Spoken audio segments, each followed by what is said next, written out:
My name is Doug Chiang. I'm the Vice President and Executive Creative Director for Lucasfilm. I'm also a production designer and co-producer for Obi-Wan Kenobi.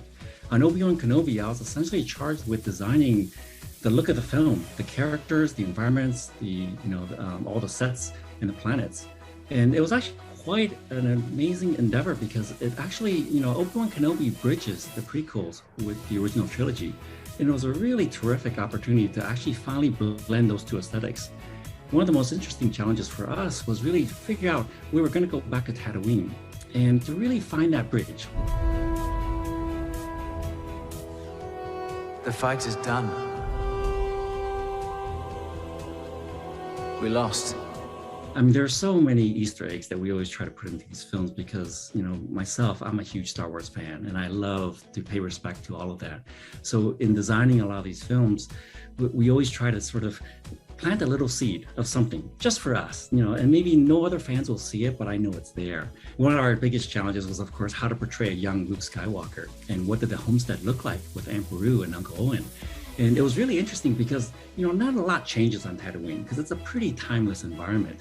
And so our challenge really was to actually make it so that it was still very familiar to the fans of the original trilogy, but then update it a little bit to bring something new to it. And I think Luke was a really fun example of that, where we try to imbue a lot of that sort of nostalgia into his character, into the design of, okay, what would a young Luke be doing on the homestead?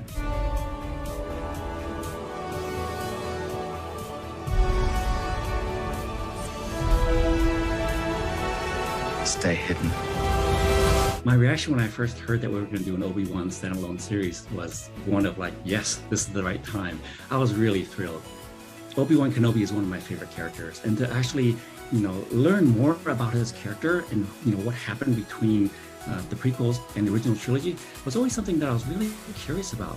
And to me, Obi-Wan Kenobi is very endearing because he's one of the last remaining characters from George Lucas. And we were very protective of, making sure that we were very respectful to the character development. And what would that be? What would his evolution be? What was his, character motivation during this period?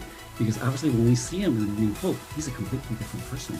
And we want to really learn, okay, what happened during those 20 years? I mean, one of the great things about working with George Lucas in 1995 is that, we kind of established and built this huge, vast universe where then George actually took a small portion of that for the prequels. So there's a lot of unused ideas. And for Obi-Wan Kenobi, we actually had a really fun opportunity to actually bring some of those ideas and actually realize them. Wow, a true Star Wars visionary. He kind of gave us a few Easter eggs. What Easter eggs are you excited for? I can tell you one that I'm not excited for. Yeah. Misa, not excited for Jar Jar Binks. Wow. That would suck. But I tell you what I do kind of want to see. And I don't know if the time would work out, if Lando would still be kind of alive in this world, but it would be really cool if the Millennium Falcon shows up again. There's that one scene where young Leia is looking up and pointing at the sky and pointing out ships. Maybe one of those ships is the iconic Millennium Falcon.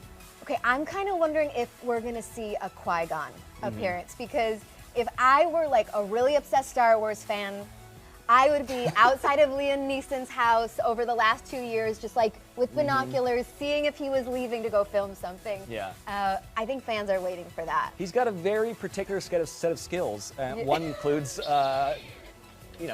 working a lightsaber.